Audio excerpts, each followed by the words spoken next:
irmão, minha irmã, meu amigo, minha amiga, bom estarmos aqui para falar da palavra do Senhor, como eu sempre falo, essa palavra que é viva e eficaz. Eu quero falar algo hoje tão precioso para mim e para você, que é o tempo. Nosso tempo cronológico, o nosso tempo do dia a dia, o nosso tempo de realizar, de fazer, de conquistar. E eu então vou aqui para Eclesiastes, capítulo 3, que retrata muito bem sobre essa questão do tempo, que diz assim: tudo tem o seu tempo determinado e há tempo para todo o propósito debaixo do céu. Depois, se você quiser continuar lendo Eclesiastes, você vai ver tantas coisas com relação a tempo, falando aí, né? Há tempo de nascer, há tempo de morrer. Mas eu quero ficar nesse primeiro versículo aqui, porque realmente o tempo está fugindo da gente. Olha só, diante das circunstâncias, diante da situação, diante do dia a dia, diante de tantas coisas para fazer, às vezes a sensação que nós temos é que quando chegamos no final do dia, falamos, poxa, deixei de fazer isso ou fazer aquilo, e aí o tempo passou. Quando são coisas que dá para você remediar e no outro dia você continuar, tudo bem, mas tem coisas que têm prazo, tem coisas que se vão, se perdem, fogem. E às vezes a gente, no decorrer do dia ou no decorrer da semana, a gente acaba perdendo ou a gente acaba ficando atrasado em algumas coisas que poderiam avançar. E é sobre esse ponto que eu quero falar hoje aqui. O tempo está fugindo, o tempo está se remindo. Parece que as coisas que vão acontecendo, elas são feitas de forma a tentar roubar o seu tempo. Eu não sei se você tem percebido isso.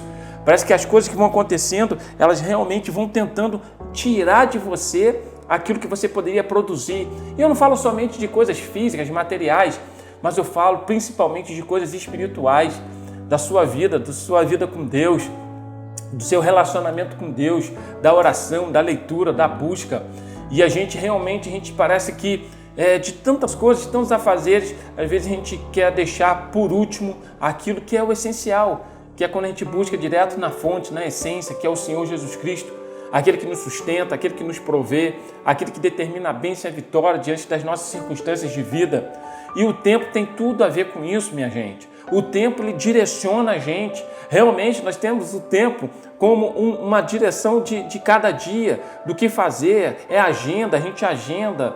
É o tempo, é horário de almoço, é horário de tomar café, é horário de levar a criança para o colégio, é horário de pegar o filho na escola. Quantas vezes está chegando a hora de eu pegar meu filho no colégio e eu falo, caramba, a hora já foi, eu não consegui, eu tenho que parar o que eu estou fazendo para ir lá buscá-lo. E às vezes eu levo ele de volta para o escritório e continuo ali trabalhando. E depois que ele vai embora para casa comigo. Enfim, são circunstâncias do dia a dia e parece que o tempo realmente está fugindo. Ele está esvaindo ali durante o dia, a gente não consegue alcançar aquilo que necessitamos.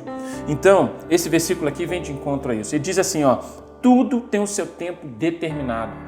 Meu irmão, minha irmã, meu amigo, minha amiga, tem um tempo determinado para todas as coisas. Tem uma fase para todas as coisas. Tem coisa que você tem que parar, ponderar e falar assim, isso aqui eu tenho que fazer hoje. Isso aqui eu tenho que resolver hoje. Tem coisa que dá para você remediar e fazer a médio prazo, a longo prazo. Mas uma coisa é certa, eu e você temos que organizar a nossa vida, temos que organizar o nosso dia, temos que organizar a nossa semana, o nosso mês. Para isso que o tempo é fatiado, para nos facilitar aí, diante dessas circunstâncias da vida aí. Então está dizendo que tudo tem o seu tempo determinado, há um tempo, há um prazo de validade. Há coisas que eu preciso fazer logo, há coisas que eu preciso fazer naquela fase da minha vida. Tem coisas que eu preciso aprender, tem coisas que eu preciso colocar em prática, é naquele momento, é diante daquela fase da minha vida que eu tenho que fazer aquilo acontecer, porque senão depois passa o time, passa o tempo, e às vezes a idade vai chegando e a gente, puxa a vida, eu poderia ter feito isso, eu poderia ter feito aquilo. Você já se parou falando isso, ou já ouviu alguém falando isso? Eu tenho certeza que você já falou. Falou, puxa vida, quem dera se eu tivesse há 15 anos atrás a mentalidade de hoje. Quem dera se eu pudesse, há 5 anos atrás, pensar do jeito que eu penso hoje. A gente se pega nessas situações e às vezes a gente tenta buscar o tempo perdido ou a circunstância que passou. Por isso que, diante do que nós temos de passado, presente e futuro, o presente é hoje, é um presente de Deus. Então, há um tempo determinado para todas as coisas. Vivencie aquilo que é determinante para você hoje, o presente. É claro que você vai pensar no amanhã. Sim, ok, planejar. Mas não deixe de vivenciar aquilo que você precisa vivenciar hoje na fase da sua vida. Precisamos entender isso. Tem dia que a gente brinca de carrinho, meu irmão. Tem dia que a gente já não quer mais brincar de carrinho. Eu estou já com um filho lá que vai para 9 anos Esquece, ele não quer mais brincar de carrinho, o tempo passou. Antes ele brincava, gostava, o tempo passou, ele já não quer mais aquilo. Ele já está falando já que já está grandinho já. Enfim, há um tempo determinado para todas as coisas. E aí o versículo continua dizendo assim, ó, e há tempo para todo propósito debaixo do céu. Há um tempo para todo propósito debaixo do céu. Eu e você ainda estamos debaixo do céu. Eu e você ainda estamos nesse plano terreno. Eu e você estamos vivenciando aqui, nesse tempo cronológico. Então há um propósito para isso. Há um propósito na sua vida, há um propósito na minha vida. E eu tenho que saber remir o meu tempo para eu cumprir os propósitos de Deus. Eu tenho que entender as minhas fases de vida. Tem coisas que você vai fazer, vai acontecer, e naquela fase, e aquilo ali já foi plantado, você um dia vai colher, pronto, já resolveu. Tem coisas que você vai fazer lá na frente. Eu fico olhando hoje, eu acho interessante, né? Essa semana eu fui num casamento e eu pude falar com um rapaz lá, poxa, que legal, parabéns, né, pelo seu casamento, foi lindo e tal. E aí, e a gente conversando um pouquinho, e daqui a pouquinho o meu filho de 2 anos e meio passou correndo, eu falei, dá licença, deixa eu ir. Por quê? A minha fase de casamento, de casar, de ter, passou. Hoje eu já estou casado, hoje a gente já tem filhos. Então a minha fase hoje agora é cuidar dos filhos. Aquela questão de estar casado ali, né, recém-casado, e estar ali novinho, começando. E aí a gente começa a sonhar, começa a planejar, começa a querer conquistar algumas coisas diante da vida física, material. Enfim, a gente vai... Mas aí aquela fase passou. Eu já tive que construir aquilo lá atrás, junto com a minha esposa. Né? Aquela fase passou. Hoje eu estou em outra fase. Daqui a pouquinho, né, você vê algumas pessoas que já não, os filhos já estão criados. Já foram, já estão em outra fase. Daqui a pouquinho os filhos já estão criados e já estão com os netos. E aí você já está na outra fase, você já está curtindo os seus netos. Então você não tem mais aquela responsabilidade, pelo menos em tese, né? Você não tem mais aquela responsabilidade de criar, você só está curtindo os netos. Geralmente era para ser assim, né? Em alguns casos geralmente não é, mas é para ser dessa forma. Mas enfim, tempo para todas as coisas, fases da vida, não perca a sua fase.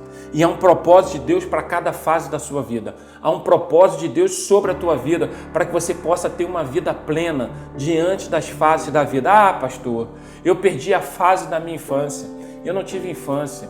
Infelizmente, a gente era pobre e essa situação assim, eu não tive infância, tive que começar a trabalhar muito cedo. Realmente, tem algumas coisas que às vezes a gente, sem querer, mas aquilo acaba acontecendo na nossa vida, a gente perde fases da vida. Mas não deixe de vivenciar o hoje, o presente. Não fique também olhando e remoendo as questões passadas. Ah, se eu tivesse a mentalidade de 10 anos. Para com isso. Hoje é o presente. Hoje é o tempo que você vai viver em Cristo Jesus. É tempo de recomeçar. É tempo de renovar. É um tempo que Deus está permitindo você viver. Então, vivencie essa fase hoje. Seja feliz, seja alegre naquilo que você está fazendo. Seja grato a Deus por aquilo que você tem. Eu sei que na nossa caminhada a gente nem sempre vai conseguir alcançar tudo aquilo que a gente coloca no papel ou planeja. Não é assim? Independente de quem é, de como é. Nem sempre a gente vai conseguir tudo aquilo. Alguma coisa realmente vai ficar para trás. Mas isso não pode ser motivo para eu ficar remoendo a minha vida. É tempo de recomeçar. Eu estou falando para você que está aí parado, desanimado. Levanta, vai à frente, vai adiante. Mesmo que algumas coisas já se passaram, mas é tempo de você recomeçar aquilo que ficou paralisado na sua vida, os sonhos, planos e projetos. Talvez não vá conseguir alcançar aquilo que você poderia fazer há 10 anos atrás, sim, concordo, mas você não vai deixar de viver os propósitos de Deus na sua vida hoje, em nome de Jesus. Amém? Que Deus te abençoe, que Deus te guarde, viva os planos de Deus, viva os propósitos de Deus. E se você está aí no início da sua vida, criança, adolescente ali, viva os propósitos de Deus. E você vai chegar lá na frente e vai falar: graças a Deus, eu vivi e eu pude contemplar a mão de Deus operando em todas as fases da minha vida e vivenciar o melhor de Deus nessa terra. Deus te abençoe, Deus te guarde, viva o propósito de Deus. Amém.